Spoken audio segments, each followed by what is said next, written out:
नमस्कार, स्वागत छ यहाँहरूलाई नेप्से ट्रेडरमा। आज बजार 39.48 पोइन्टले बढेको छ, जुन चाहिँ एकदमै सकारात्मक कुरा हो र आज बजार 2% ले बढेको छ। आज बजारले 2000 को रेजिस्टेन्स 2000 को एउटा मानसिक रेजिस्टेन्स र टेक्निकल रेजिस्टेन्सलाई चाहिँ आज बजारले ब्रेकआउट गरेर 2007.06 मा चाहिँ क्लोजिङ दिएको छ। यसले चाहिँ एकदमै पोजिटिभ संकेत राख्छ भने आज 213 वटा कम्पनीको मूल्य बढेर गएको छ, 11 वटा कम्पनीको मूल्य भने घटेको छ र 4 वटा कम्पनीको मूल्य जस्ताको त्यस्तै रहेको छ। टप गेनरको कुरा गर्छौं भने वरुणले आज सर्किट लगाएको छ, त्यस्तै एसपीएल ले पनि आज सर्किट नै लगायो, त्यस्तै सामता ले पनि आज सर्किट नै लगाएको छ। एकेपीएल ले चाहिँ 9% को वृद्धि हासिल गरेको छ भने अपी पावर लिमिटेडले चाहिँ 8.29% को चाहिँ वृद्धि हासिल गरेको छ। टप लुजरको कुरा गर्छौं भने टीएसएचएल ले चाहिँ आज नेगेटिभ सर्किट लगाएको छ, त्यस्तै सीएमएफ2 ले आज 3.8% ले झरेको छ, त्यस्तै एसएमएफबीएस, त्यस्तै एसपीआईडी83 र जीआईबीएफ1 ले चाहिँ आज नकारात्मक टप नकारात्मकमा चाहिँ अथवा टप लुजरमा चाहिँ आएका छन्। टप टर्नओभरको कुरा गर्छौं भने एनआईसी एसिया बैंक को आज एकदमै राम्रो टर्नओभर आएको छ, त्यस्तै एसएचएल, ईबीएल, शिवम र आईएलआई अर्थात आईएमई लाइफ इन्स्योरेन्सको चाहिँ टर्नओभर एकदमै राम्रो आएको छ। यसले चाहिँ के जनाउँछ भन्दाखेरि बजार बढ्दै जाँदाखेरि चाहिँ इन्भेस्टरहरू यी कम्पनीहरू र यी सेक्टरका कम्पनीहरूमा चाहिँ इन्ट्रेस्टेड छन् भन्ने कुरा चाहिँ बुझिन्छ।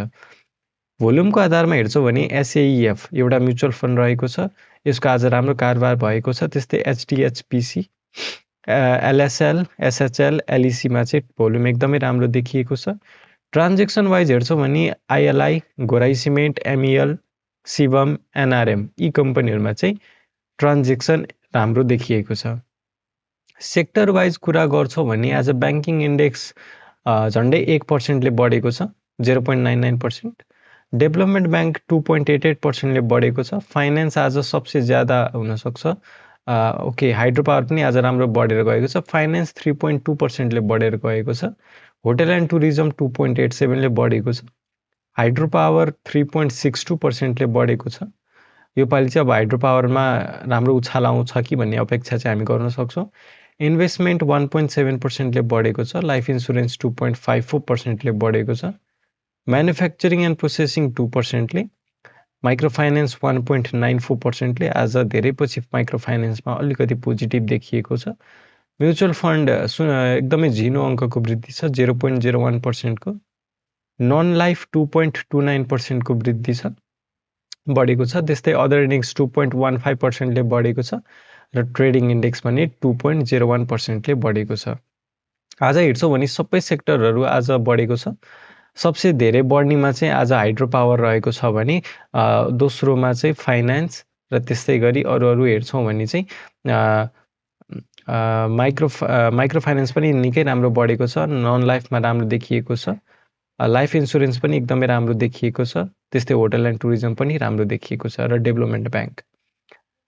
हामी अब एकदमै कम बढ्नेमा हेर्छौं भने चाहिँ म्युचुअल फन्ड एकदमै कम बढेको छ। इन्भेस्टमेन्ट पनि आज ठिकै बढ्यो र बढ्न राम्रो सुरु गरेको चाहिँ माइक्रो फाइनान्सलाई भन्न सक्छौं, किनभने यो पालि चाहिँ एकदमै घाटो बेहोर्ने सेक्टर भनेकै माइक्रो फाइनान्स र हाइड्रो, त्यसपछिको चाहिँ हाइड्रो पावर नै हो।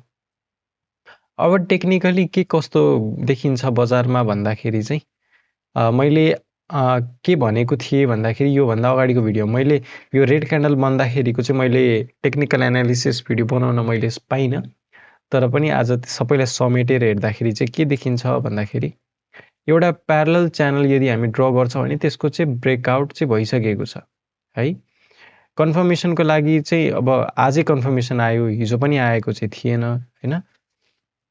जस्तो हामीले यो प्यारलल च्यानल हेर्छौं भने चाहिँ यो बुलिस माराबुजु क्यान्डल बन्दै गर्दाखेरि चाहिँ रेड क्यान्डल चाहिँ रिटेस्ट गर्न आएको थियो है। बजार फेरि झर्ने पो हो कि भन्ने संकेत दिएर आज बजारले फेरि बुलिस माराबुजु क्यान्डल बनाएर चाहिँ यहाँ सपोर्ट लिएर माथि नै उक्लिएको छ। यो चाहिँ बजार बढ्ने लक्षण चाहिँ हुन सक्छ है।